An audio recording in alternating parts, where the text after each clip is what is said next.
So welcome everyone. My name is Paul Wolf. I serve as president of the New York Coalition for Open Government. We're a nonprofit, nonpartisan organization based in New York that addresses transparency issues in government. And we're putting on a forum today. There's talk about reforming or changing New York's open meeting law.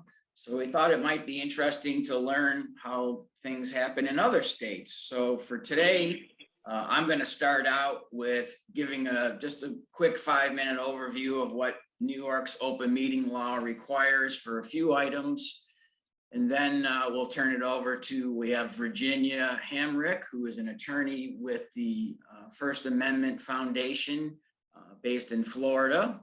And then we have David Snyder, who's an attorney and the executive director of the First Amendment Coalition based in California. So California and Florida do things a little differently than New York does. So I thought it might be interesting to learn about how things work in their state. There may be some things that they do there that we may want to consider doing in New York, or maybe Florida or California are interested in some of the things we do here in New York. So let me get started first by just giving a quick kind of overview of what some of the key points of the open meetings law in New York. First is the posting of meeting documents. The law until very recently was that if a public body had a regularly updated high-speed website, meeting documents should be posted online as best as practicable. I love that phrase as an attorney, as determined by the agency before a meeting occurs. So that's what the law stated until very recently. A lot of places post meeting documents, but a lot don't. And so we thought we wanted to try to strengthen that law, and just effective November 18th or 19th, an amendment went into, someone saying they can't hear me. Is everybody else able to hear me? Okay. Loud and clear. All right, so maybe it's someone else's speakers. So just until recently, the law, a new amendment was added to the law, and that amendment says it took out the as best as practicable as determined by the agency. So there still is a requirement to post meeting documents as best as practicable, but not determined by the agency. So I guess just generally determined. And the law now says that meeting documents should be posted online at least 24 hours before a meeting. There was no time requirement, and there was actually a case where meeting documents were posted online a few hours prior to a meeting, and the court said, hey, that's good enough. There's no time requirement. They did it as best as practicable. So hopefully this 24-hour requirement, which quite honestly should be 48, 72 hours. I think 24 hours is, pretty minimal at best. So in New York, you are required to post meeting documents if you have a website that's regularly updated at least 24 hours prior to the meeting. Posting of meeting minutes. New York law until recently said that meeting minutes needed to be made available within 14 days of a meeting. There was no requirement to post them online. If someone asked for them, they needed to be provided within 14 days of a meeting. We just got that law changed to now say that meeting minutes must be posted online within at least 14 days of a meeting. Again, I don't think this is a burdensome task. A lot of places are posting meeting minutes, but a lot are, posting them very late or behind. There's no requirement that you have to approve meeting minutes, although many public bodies do so. We encourage people to post draft meeting minutes, and then you can always approve them later. A lot of bodies meet once a month, so the 14-day requirement will mean posting draft minutes online, which is okay. So that's a recent change that we made in the law. Public comments. One of our big pet peeves that we're trying to work on is New York does not mandate that the public be heard at meetings. Many places do, but many places don't. The Erie County Legislature in upstate New York, they don't allow the public to speak at meetings unless you ask permission. And I have gone through the cumbersome process of trying to ask for permission and been denied. We think it should be mandated that at every meeting, the public should have an opportunity to be heard. Now, public bodies can certainly put, requirements in place that it be for, no more than 3 minutes.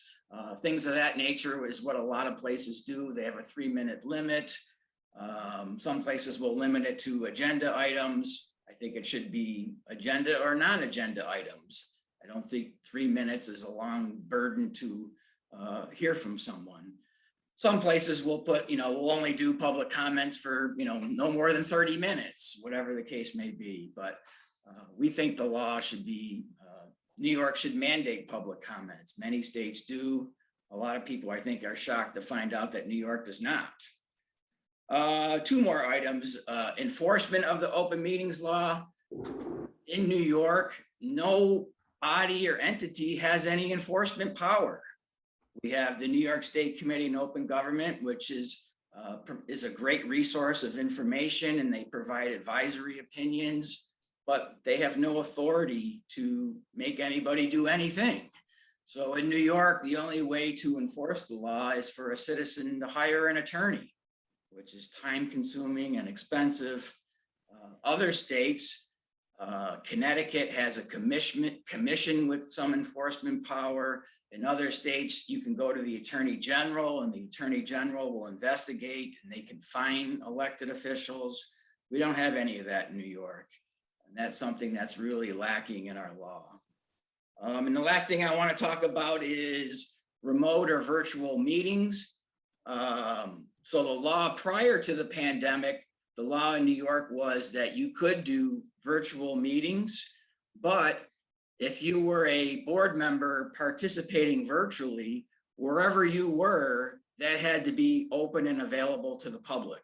It's kind of a strange thing that they have in the law. So if I'm a board member and I'm at home participating remotely, the law is that you need to have your home open for the public to come in and participate and observe the meeting where you are. Now, that has been suspended during the pandemic. So during the pandemic, the open meetings law was suspended, and the requirement was that meetings can be done virtually as long as they were live streamed and people could see and observe them live. And a transcript was made of the meeting afterwards. So post-pandemic, we think virtual meetings have worked pretty well in New York. Thousands of people across the state have now been watching government meetings. But we favor a hybrid approach where hopefully in person, you can do both. In-person meetings, some people participate and attend in person, and some people participate and attend remotely. I think it's a real convenience to the public to be able to observe meetings from home on their computers. And I think especially important to post recordings of meetings afterwards.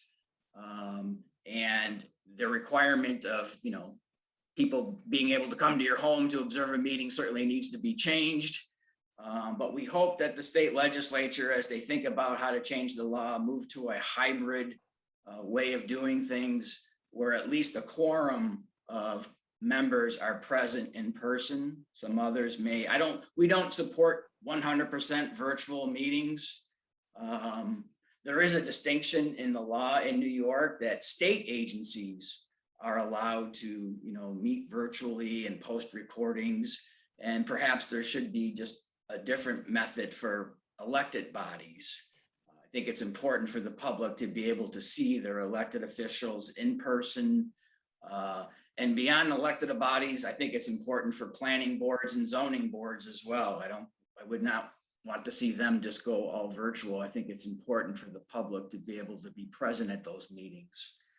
So as we try to figure out how to go forward with a hybrid approach or some other approach in New York, Maybe now we can hear from how things work in Florida. So I will turn it over, and then when we're all done with the presenters, we'll open it up to questions.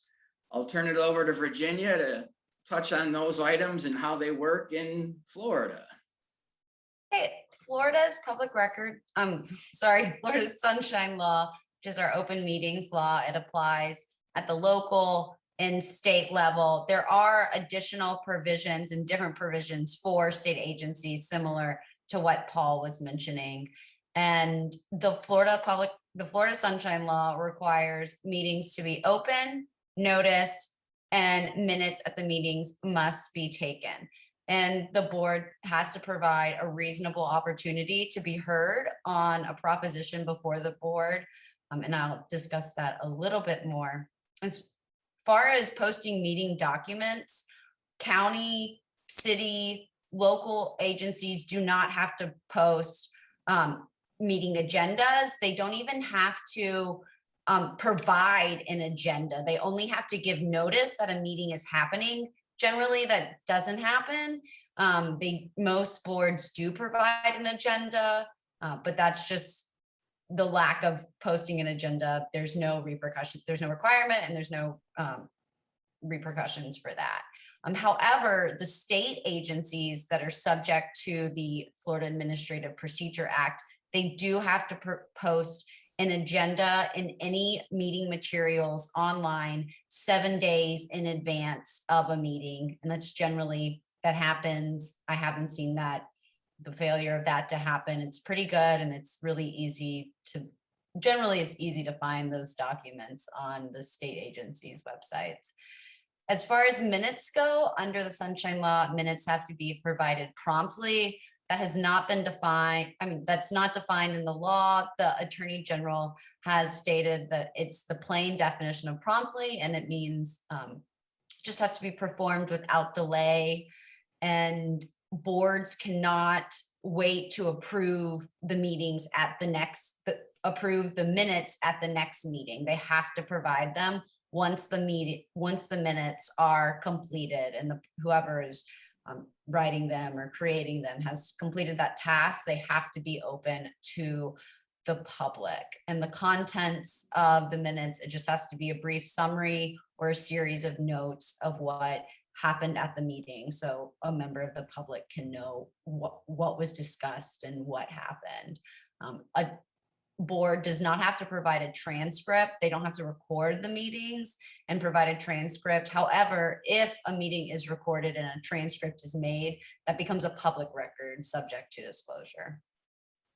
As I mentioned, the public comment is required at meetings. However, if a board does not require public comment, it does not invalidate the decision that's made at the board. So in Florida, if there's a private discussion about a vote, or a board discusses something behind closed doors, that can invalidate a decision. Lack of notice can invalidate a decision in the failure to make minutes of the meeting, but the failure to provide public comment does not affect the decision that the board made. The only way that's enforced is through a citizen who wanted to speak but couldn't. They can bring an injunction. They can bring a lawsuit to order for a court to order the board to provide a reasonable opportunity to be heard.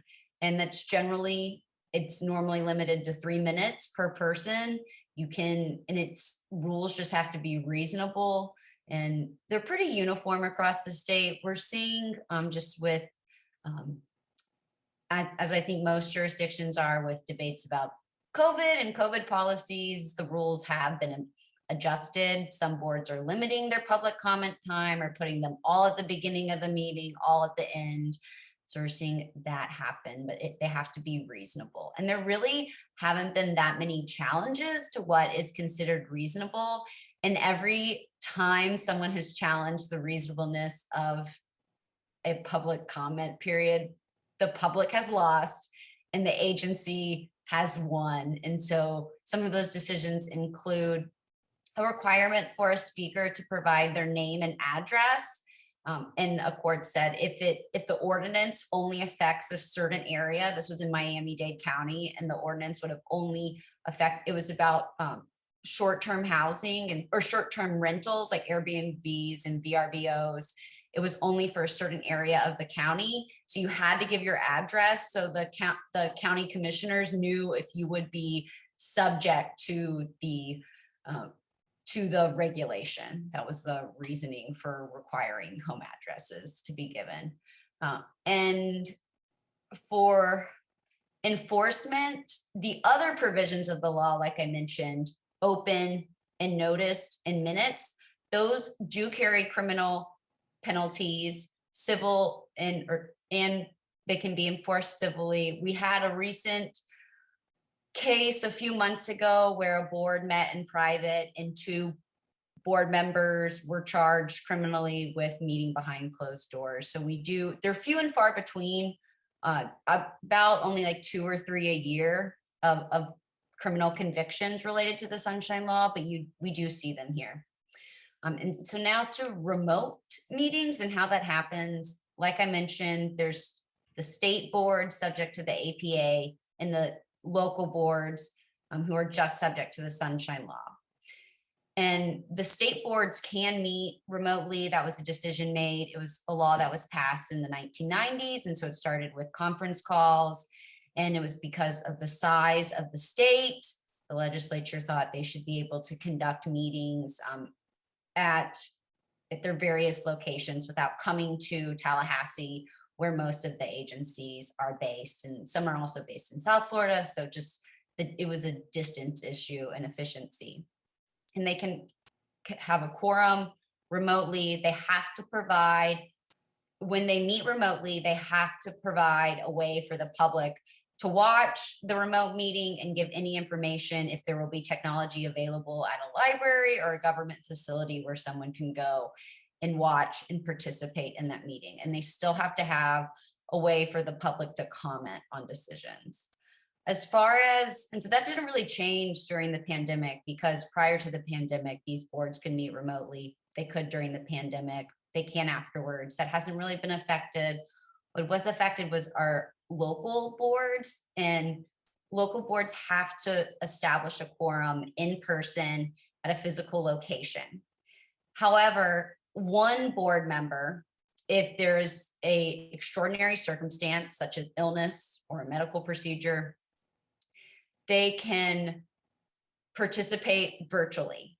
They don't count towards the quorum of all the board members who are there, but they can vote as long as they can hear the public, they can hear the other board members, and the public can hear the commissioner, and the other board members can hear the commissioner. So that's what they can phone in or Zoom in to participate. But again, that's a high bar. It is extraordinary circumstances.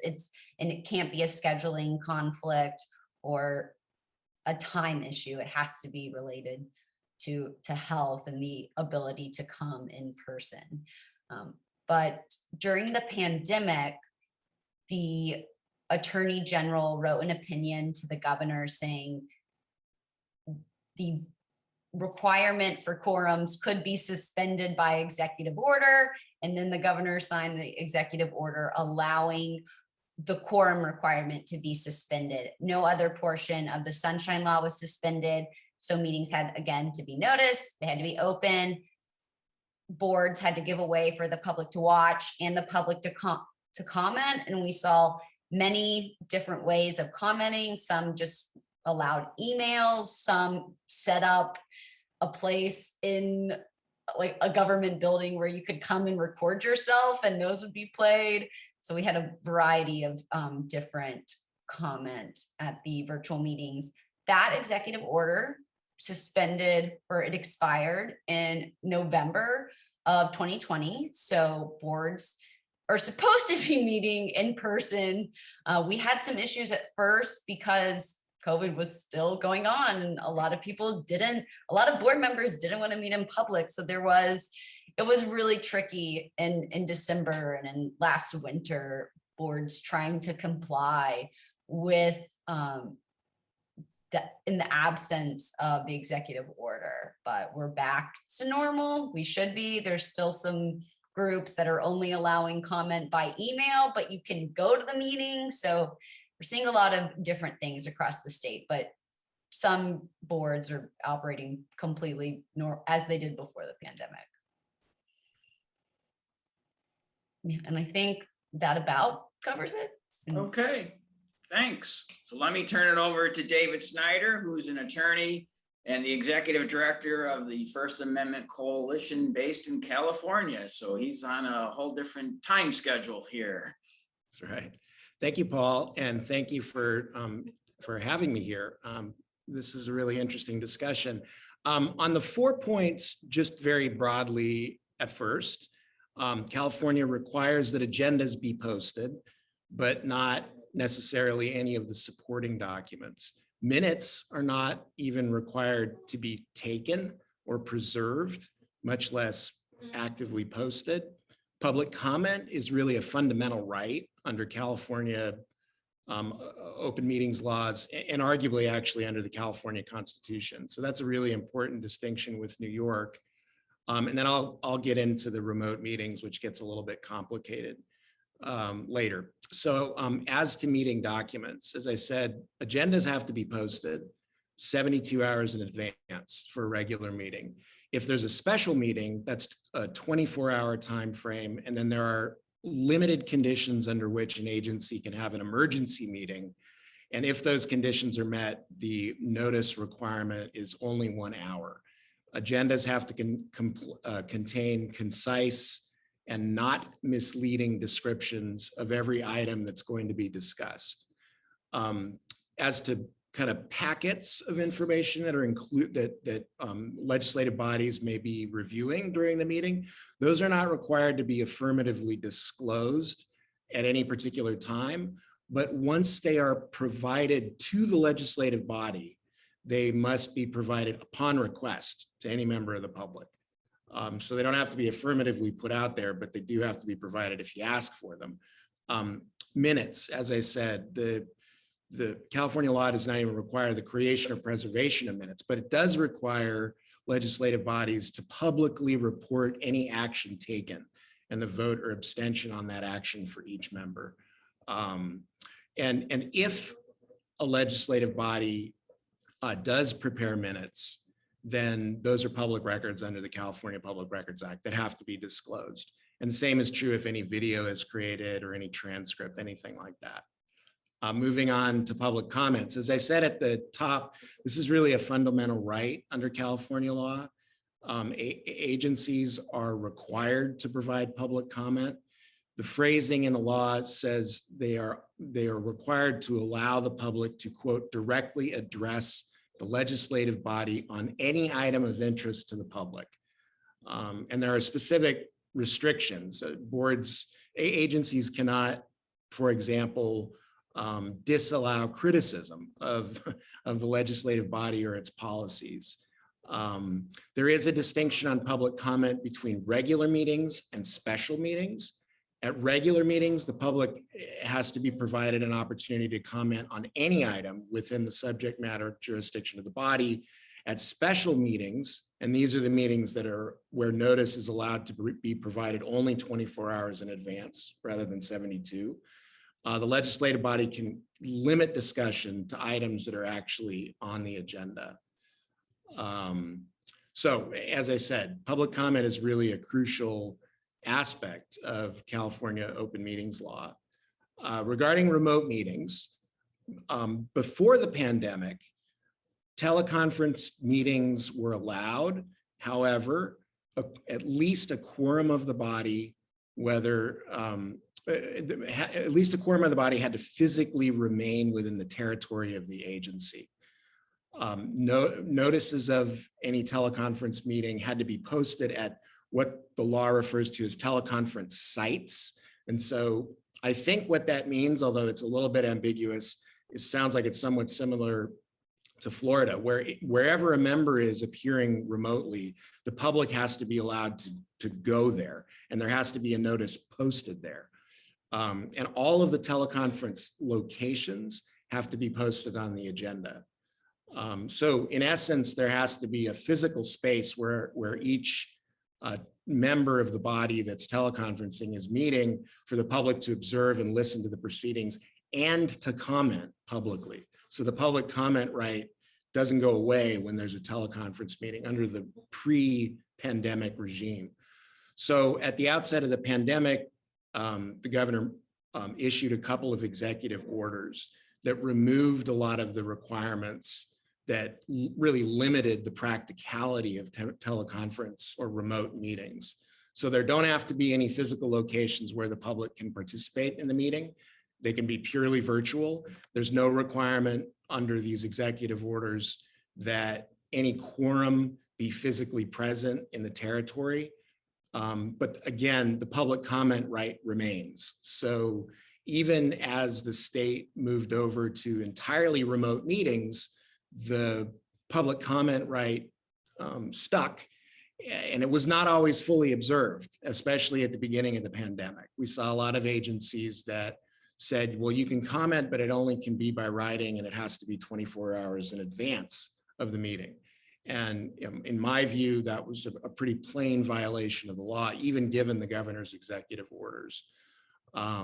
So the regime I just described is essentially what's still in place. There was a bill passed by the California legislature that essentially extended these, that extended the removal of the limitations on remote meetings more or less indefinitely, because it says as long as there's a statewide emergency, which the governor declared, I think, back in March of 2020 and has not been lifted. So the regime I described is basically what's still in place. Fully remote meetings are still allowed, and there's no requirement for any physical place where the public can view or listen to the meeting that's happening remotely. That's my quick summary. Okay, why don't we open it up to questions? So there certainly seems to be a big difference between New York, California, and Florida as far as public comments. I mean, sounds like both states allow it and mandate it, but New York does not. So that's kind of interesting. Anyone want to raise their hand and ask a question? I haven't been good at following the chat. There may be some questions in there, but either raise your hand remotely or unmute yourself if we can maybe not cause too much chaos. I see William James raising his hand, so unmute yourself and ask a question. I can't hear you. There you go. I just unmuted. Hear me now? A little bit. Is there any minimum requirements for minutes, or do they just have to say, we held a meeting and we all adjourned? Well, in New York, I think the only requirement is that all motions made and votes taken have to be recorded. But other than that, it's really left up to the town clerk or the city clerk to do the minutes however they like, which is interesting. Some places do a verbatim transcript. Some places are certainly more descriptive than others. But I don't know how it works in California and Florida. Well, in California, as I said, there is no minutes requirement. There is a requirement that the agency publicly disclose the vote or abstention on any item that was voted on or any item that was decided. So no requirement to retain minutes at all, but there is a requirement that they say, here are the items we voted on and here was the vote breakdown. And as I said, if minutes are created, however, those are public records that have to be disclosed. It is amazing though that minutes aren't required. How about Virginia as far as Florida handling of minutes? Minutes have to be taken and they have to, minutes have to be taken and they have to contain a brief summary of what happened and to give the public notice of what was discussed and what was voted on. There aren't requirements for votes and to include vote totals, but it's basically what, and it's only been interpreted by the Attorney General has issued opinions to different government entities who have asked. And so that's where this comes from, the description of minutes and what must be included. It comes from the AG. And so it's to give the public an understanding of what happened at the meeting. It needs to be a brief summary of the notes or memoranda created. Okay, Mhm. let me go to Axel for a question. Hey, Paul, Axel from beautiful Mount Vernon, New York. Quick question for you. Maybe you could reiterate, so where is the legislation right now in New York State? When exactly is crunch time? And are you going to distribute some sort of a white paper or recommendations of what your organization sees as goals that should be achieved during that legislation? The reason why I'm asking is because obviously we want to lobby around that and instigate a little bit that our legislators hear from their constituents, because that's the only way how they get some stuff done. Sure. So in New York, the in New York, the legislature has passed temporary legislation, which is in place to January 15, as far as virtual meetings during the pandemic. We criticized how they did that. There was no public notice as far as making changes to the open meetings law. And we're critical of the fact that it doesn't allow for public comments and things of that nature. So that law is in place until January 15th. I expect they're probably going to extend it. The legislature doesn't come back into session until January. I doubt, they could surprise me, but I doubt they're going to immediately address that issue. I think they will kick the can down the road and extend it probably to sometime in June. But the legislature did hold some hearings in October, soliciting comments from the public as to what should be done. I and several members of our organization testified about mandating public comments, about requiring a physical quorum, about continuing live streaming and posting recordings of meetings. So we are going to certainly follow up on that as the legislature comes back into session in January. And we'll keep our members posted so people can make some noise and make sure that they hear from us. Terrific, thank you. All right, Jane Curtis, you have your hand up. Yes, I do. Thank you. I have two questions. The first is there a requirement in the case where a public hearing is continued to give a second public notice of that? You talking about in New York? Yes, specifically. It's an issue right now. That's a good question. I don't know if I know the answer to that, because public hearings are kind of a separate animal from just the general open meetings law requirements. You are certainly obligated to post notice of a public hearing. And once they do that and they continue the public hearing, I don't know if they're required to do another notice, quite honestly. I would have to check on that. Somebody Okay. else on here may know. Sorry, I don't know the answer. That's okay. I thought I'd throw it out since it's Sure. a current issue here. My second question is really, I'd like to hear opinions about it. I don't know if there are any actual rules.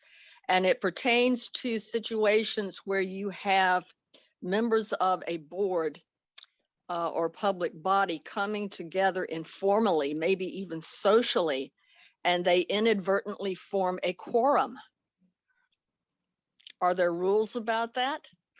Well, in New York, there are rules, but there's also a huge loophole in New York. The loophole is what they call political caucuses. So members of the same political party in New York can hold private meetings.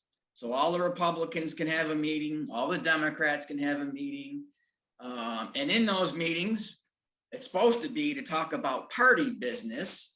The law doesn't limit it. There have been some court cases that say you shouldn't discuss public business in these private meetings.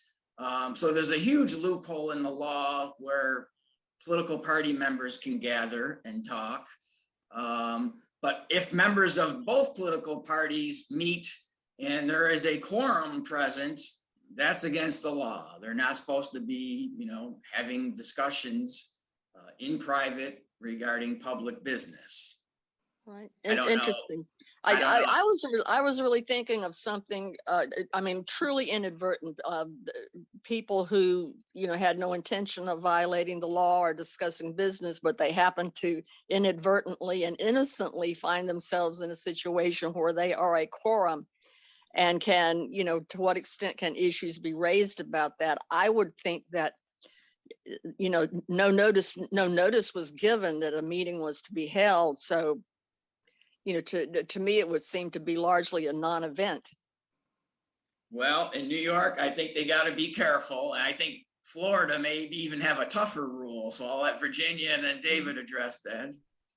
Yes, this is an issue in Florida frequently because the Sunshine Law for local boards applies if there are 2 or more members of the same board discussing public business. For the legislature, it's a little different. It is 3 or more, but if it's the Speaker of the House or the Senate President or a lawmaker talking in one of those parties and the governor, it has to be opened. And then the rules with the Senate President and the Speaker of the House are a little different. So it's a smaller group when the meeting has to be open. So if it starts out as a social meeting and it gets into public business, that can be a violation of the Sunshine Law. Okay. Generally, those are not going to be criminal penalties.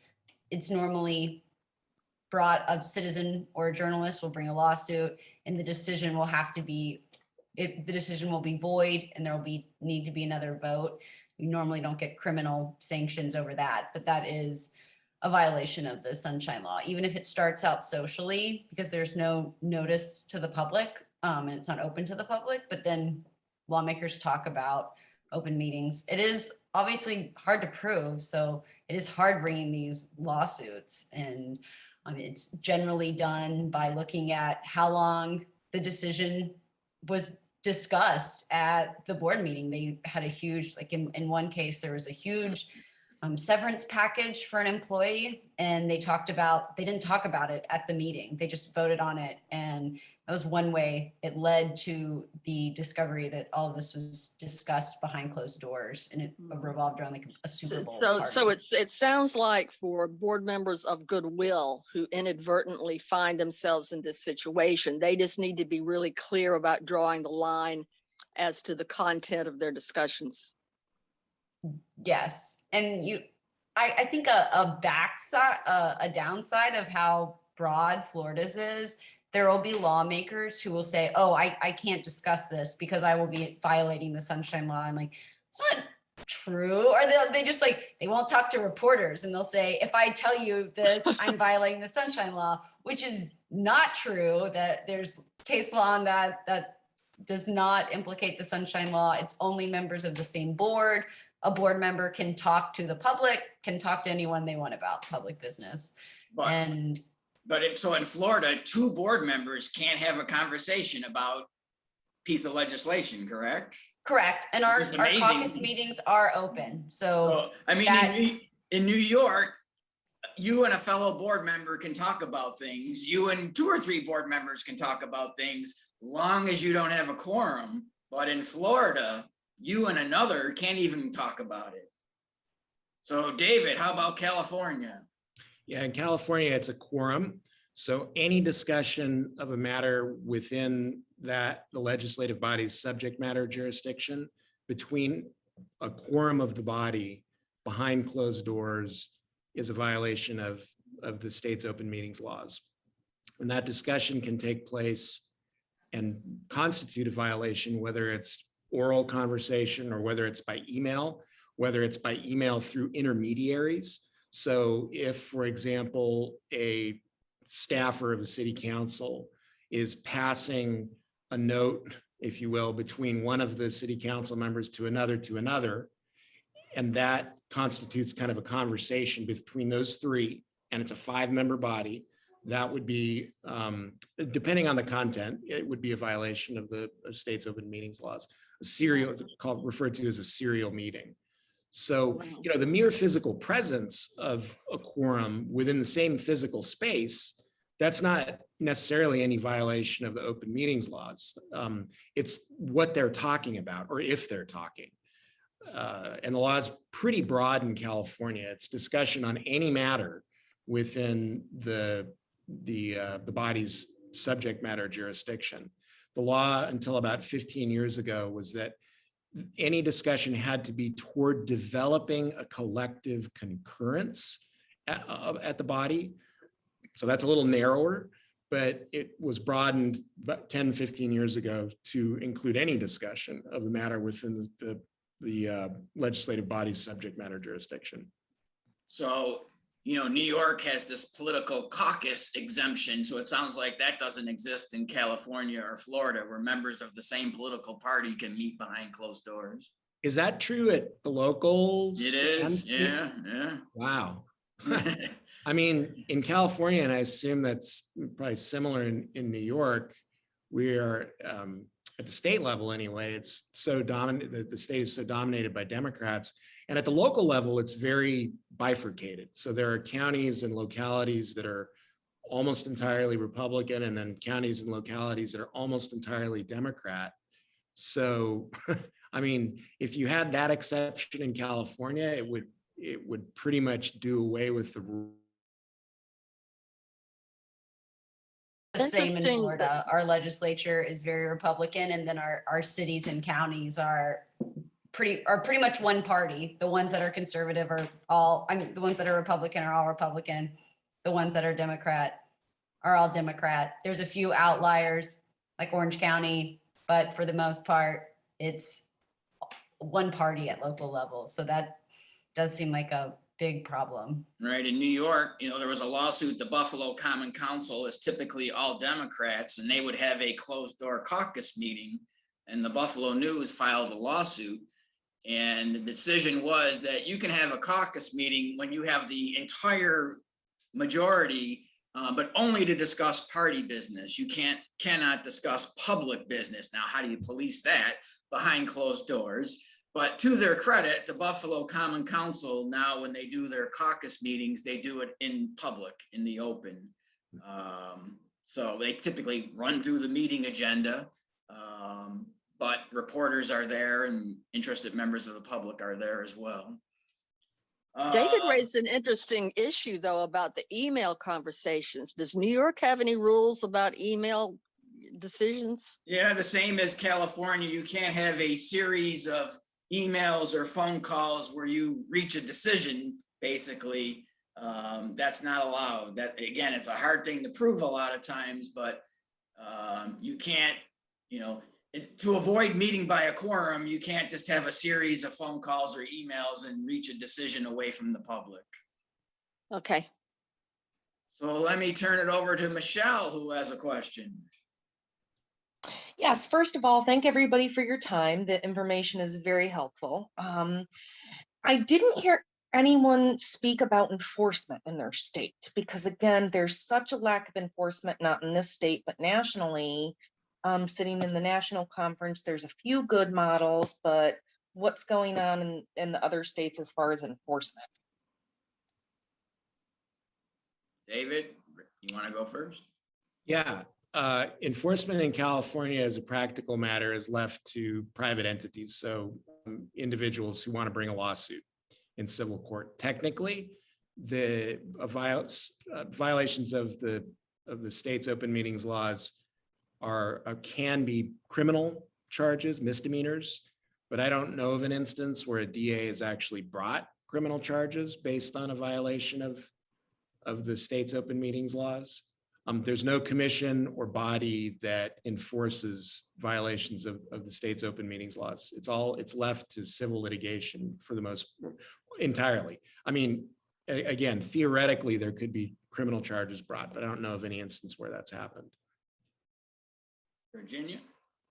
Florida is brought individuals who bring a lawsuit. and it is enforced criminally. There are instances of state attorneys bringing cases for violations of the Sunshine Law. And sometimes it's not the only charge. There was recently a mayor who was convicted of violating the Sunshine Law, but the investigation started with a fraud and public corruption investigation. So, and it evolved into Sunshine Law. And some are big instances where 3 board members vote in private to fire the city attorney and the city manager and name one of the board members the new city manager. So it's events like that get a lot of people upset. And there's public pressure when it is criminal charges, but it's mostly enforced, just like in California, through individuals bringing lawsuits. Yeah, And you can, unfortunately. in Florida, you can get attorney's fees if you win. So there is an incentive to bring it. Same in California. It's pretty much the same in New York, although it seems pretty rare to get attorney fees. You know, it happens, but not as often as it should. Leslie, you have a question. Yes, thank you. Thanks, everybody. So my question is about the notice that's required for public meetings. Is there a minimum amount of notice for like a regular meeting, for a special meeting in New York? And if it's supposed to be reasonable, as I think Virginia mentioned in a comment, if it's supposed to be reasonable, how is that determined? I guess, like, for example, could you call a special meeting that was to be held the Monday after Thanksgiving and only post notice on the website on like the Wednesday before Thanksgiving? So that's like basically 1 business day's notice with the holiday weekend in there and nothing in the newspaper. Would that fly? Well, in New York, any meeting that's scheduled a week in advance, you're supposed to give 72 hours notice. It doesn't require, like, you know, taking out paid advertisement in the newspaper. It's a press release, putting it on your website. And special meetings, any meetings that are held, you know, less than a week in advance, it just says, you know, provide reasonable notice. And, you know, that's always the catchphrase. But the example you gave, if someone posted on Wednesday for a meeting to be on Monday with Thanksgiving, that would suffice in New York. And, you know, you do see it happen. I've seen notices on a Friday for a Monday morning meeting, and it's clear, you know, it seems to be clear that they don't really want people to know or the media to know. But unfortunately, it's sufficient notice under the law. I'll let California and Florida chime in. Yeah, there are 3 basic categories of meetings: regular meeting, special meeting, and emergency meeting. For a regular meeting, it's 72 hours notice. Sounds like the same as New York.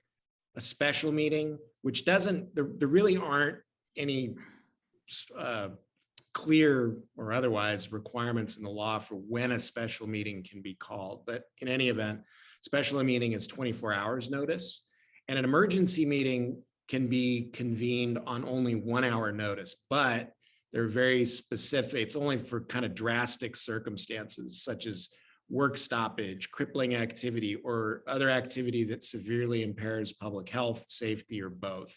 So kind of a true emergency. That's only 1 hour notice. Florida's just reasonable notice, and it's suggested that is 7 days. They can get away with a little bit less, but it does. What is considered reasonable notice has been challenged when boards try and plan a meeting at the last minute and don't give much notice. So I think that example under Florida, it could be challenged, that like. And it depends on what is being discussed at the meeting.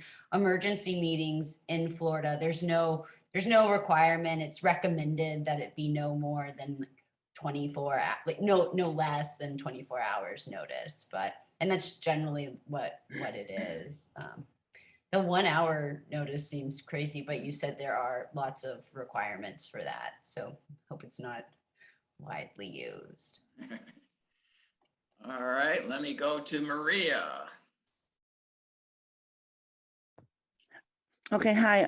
Good afternoon, everybody. Thank you so much for the information, so much that has been shared. My name is Maria. I'm from New York, and I had a question for Mrs. Hamrick. You spoke about stating your name and address, and I think you said that it's required if the issue of the commissioners want to know if it's about a certain area or a certain issue. Is that correct? Did I correct state that? And I guess my question is, I still don't understand why you would have to waive your personal safety and privacy just to speak. You know, you have the right to have freedom of speech. Nowhere does it say you can have freedom of speech only if you state your name and address. I understand you're not responsible for that law, and it is a Florida law.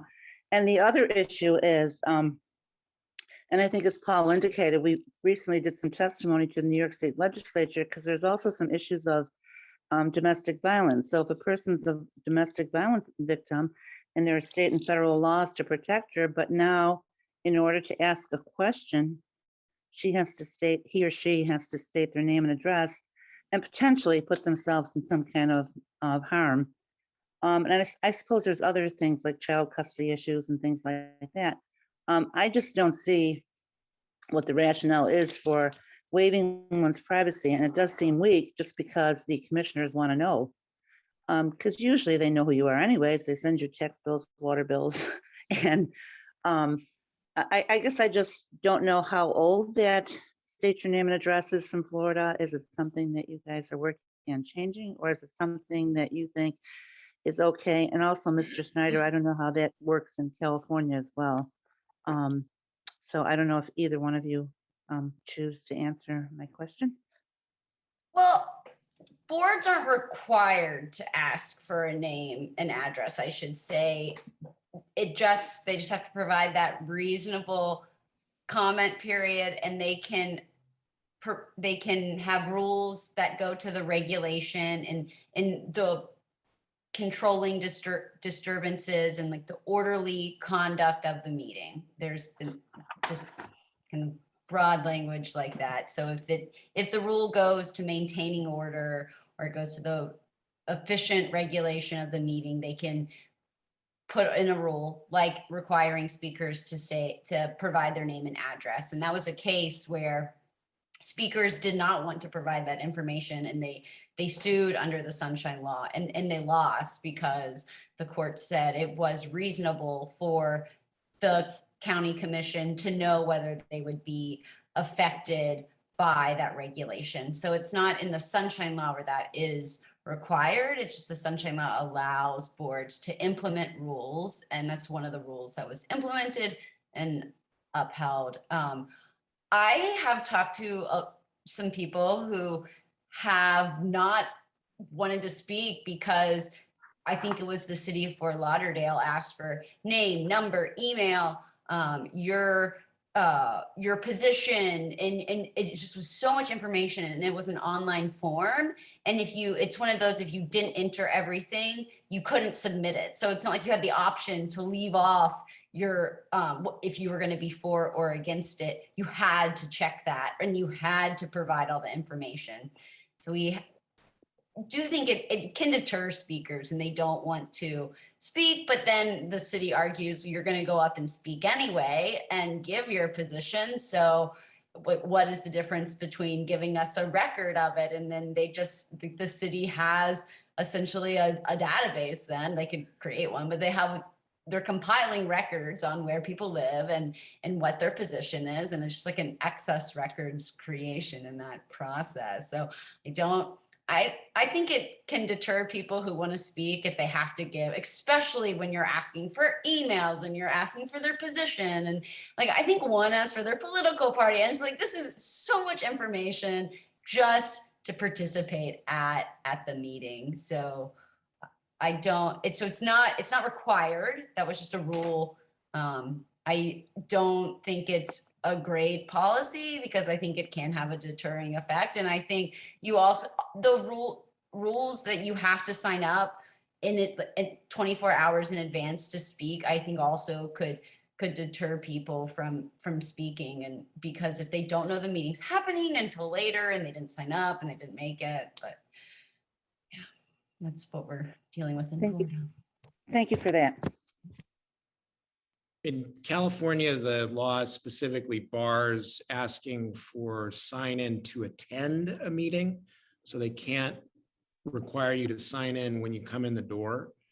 But it's silent on sign-in at public comment period. And I know that as a matter of practice, there are many agencies that require you to at least put your name.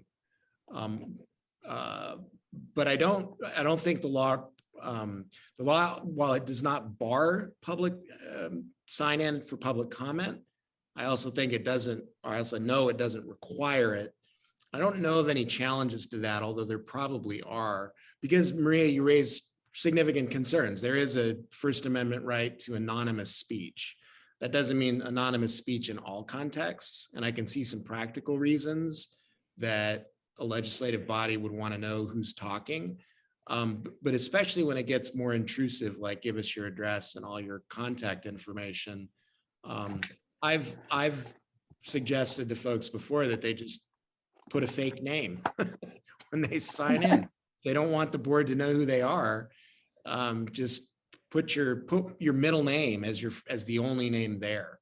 And I seriously doubt that would raise any issues, again, because it's not a requirement under the law that sign in happen.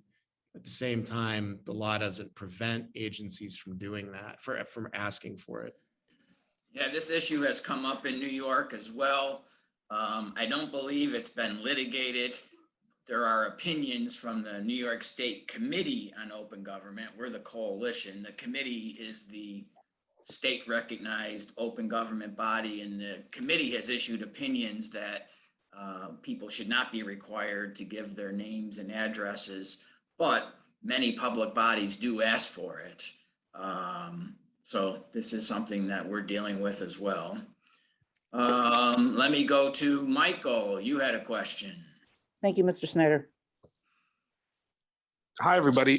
I'm Michael Hyman. I'm from the Riverdale Press here in the Bronx. And I actually kind of have a unique situation here, probably for most people, is that I was a journalist in Florida for 20 years as well. So, I became super familiar with sunshine laws. And, and one of the things that's been popping up here now, this is the second time it's come around for us actually, is the access to contracts and such that, in Florida, if there's a contract that's coming up to vote, even if that contract hasn't been finalized or been signed, the moment that it's, excuse me, the moment that it's distributed to a body, to a deciding body of some sort, it becomes public record, if I remember right.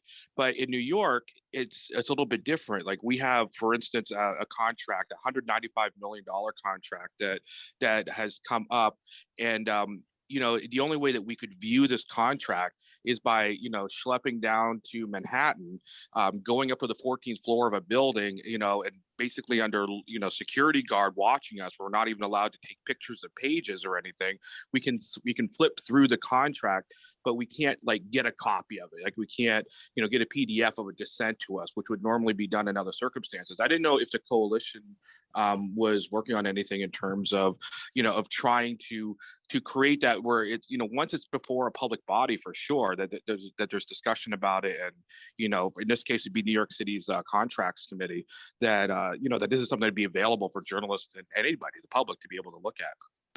Well, that's news to me. I don't know why it wouldn't be made available to you, truthfully. If it's a signed contract, No, it's not. No, it's not signed. That's the thing, and that's their position. Is it's not signed, but the moment it goes before a body to consider in a public meeting, scenario, within a city agency, like I said, like in Florida, from my memory, from that, the moment that happens, signed or not, it's open to the public to review. But for New York City, at least in this particular instance that we've seen twice now with this particular agency, is that it's basically you have to go to Fort Knox in order to look at it, and you can only glance at it. Yeah, I think there's still a strong argument to be made, which you're obviously making, that, as you say, if it's going in front of a public body, that's, publicly accessible information. And I don't know why you couldn't receive a copy as opposed to making you physically go down there. But we can talk about that. But how about Florida and California? How are contracts like that dealt with? They would be subject to disclosure under the Public Records Act. Anything that's made or received in transaction with official business is a public record. So if an agency gets a contract, they have to provide that. So maybe that's how you got them in Florida, not under the Sunshine Law, but under the Public Records Law, and that's how all of the meeting materials, there's no requirements for meeting materials to be posted. But if the agency, if it's being circulated around the agency or the commission or the board, and they're going to vote on it, it's a public record. And so you can get it that way. So not under the Sunshine Law. So the contracts, if the city or the borough received the contract, they would have to, under Florida law, they would have to give it up because it's a public record. And it would be subject to inspection, or they would have to provide you a copy of it under the Public Records Law. Sorry about that. I didn't mean to interchange the two, but you're right. Yeah, that's a public records, not Sunshine. It's been a little while since I've been down there, so I was kind of putting them all together. So, David, in California, how do they deal with contracts? Same, it sounds like same as in Florida. Under the California Public Records Act, a contract transmitted to a government agency would be a public record, subject to disclosure. Okay. Well, Michael, I'd be happy to, email me and talk about it further with you. Sonia, you had a question. Good afternoon, everyone. Thanks, Michael. Paul, good afternoon, everyone. I'm from New York, and I wanted to ask to the speakers, would you please submit a summary cheat sheet of your OML, your meetings law, open meetings law? Is that possible? If it would be, if you could submit it to the host so we can look at it a little bit. So much is being thrown at, and I can't keep it all together, to be perfectly honest. And that's why I made the request. And then I'm wondering, when you allow people to speak, how many minutes do you allow them to speak? Do you set a time limit, or don't you set a time limit? If you do, how many minutes? Speakers? It depends on how popular the item is and how many people are there to speak. It's generally 3 to 5 minutes is the average. There's no requirement, but it's generally 3 to 5 minutes. If it's a very popular item and there's lots of people there to speak, it gets cut down, which is hard for people we've been told people with speech impediments and people with disabilities. It's hard for them to get it in 2 minutes. That goes pretty quickly. And if you're deviating from the subject, you're not talking about the agenda item, you can be cut off. But generally 3 to 5 minutes. I put into the chat a summary from our website of the state's open meetings laws. I hope that's helpful. And under California law, agencies can impose reasonable time restrictions. And what that means in practice typically is, 2 to 3 minutes is the kind of lower limit. But it really depends on the circumstances. So I think if an agency had 200 people lined up to comment, I think they might be able to get away with a 1 minute limit, which is a little bit crazy. How much can you say in a minute? But I think courts are willing to grant fairly wide latitude to agencies with under the premise that agencies have really an obligation and also a right to conduct the meetings efficiently and get done with their business in a time so that everyone's not going home at 3 o'clock in the morning. So I think the rule of thumb is, a 3 minute limit is generally acceptable. Yeah, what we typically see in New York, again, New York doesn't even mandate public comments, but most public bodies that do it, typically it's a 3 minute limit. I've seen some places do 5, but typically it's 3. All right, Michelle, I don't know if you have your hand up for another question or if it was just up from before. I do a follow-up Sure. for Ms. Hamrick. When she was speaking about people having to identify themselves to a certain board, is that disclosed publicly or just to the board individually? It's disclosed publicly, and even if it were disclosed just to the board, if it were written down and given to the board, that would be a public record. So it would be publicly disclosed. But yes, those comment cards that are submitted, and you sign in, give your name. It's generally like at meetings of the legislature, they require all of that. Those are all publicly accessible. So it is subject, the public can see it. And is it just for county commissioners, or does that apply state and local and all boards, or? It's not required, again, so it just depends if the board, any board can do that, whether they're a state agency or they're a local school board, city, or county entity. Okay. Thank you. All levels. Well, we're just a little over an hour here. I don't see any other hands raised. We'll do a final call. If anybody has any questions, raise your hand. If not, this has been very informative. I appreciate the speakers taking their time and appreciate everyone who attended and asked some great questions. It's always Paul? interesting. Yes. Paul, I'm going to ask a question. I learned recently that in Massachusetts, when there's a citizen lawsuit, there is an individual who will represent the person in their opposition to the state, the municipality. I'm wondering if California has that or Florida has that? Well, in Massachusetts, I believe the Attorney General will assist members of the public in filing open meeting complaints, but I think they testify, or they said earlier in California and Florida, I don't think they do that. I think it's up to you as a citizen to bring your own lawsuit. Yeah. I think it's a wonderful idea. I'd like to see it happen in New York, like Massachusetts, myself. Yeah. So again, thanks everyone for attending. I will have a recording of this. If anybody wants a copy of the recording, you can certainly shoot me an email, and have a great weekend. Thank you. Thanks. Thanks. Thank you. Thanks, everybody. Goodbye.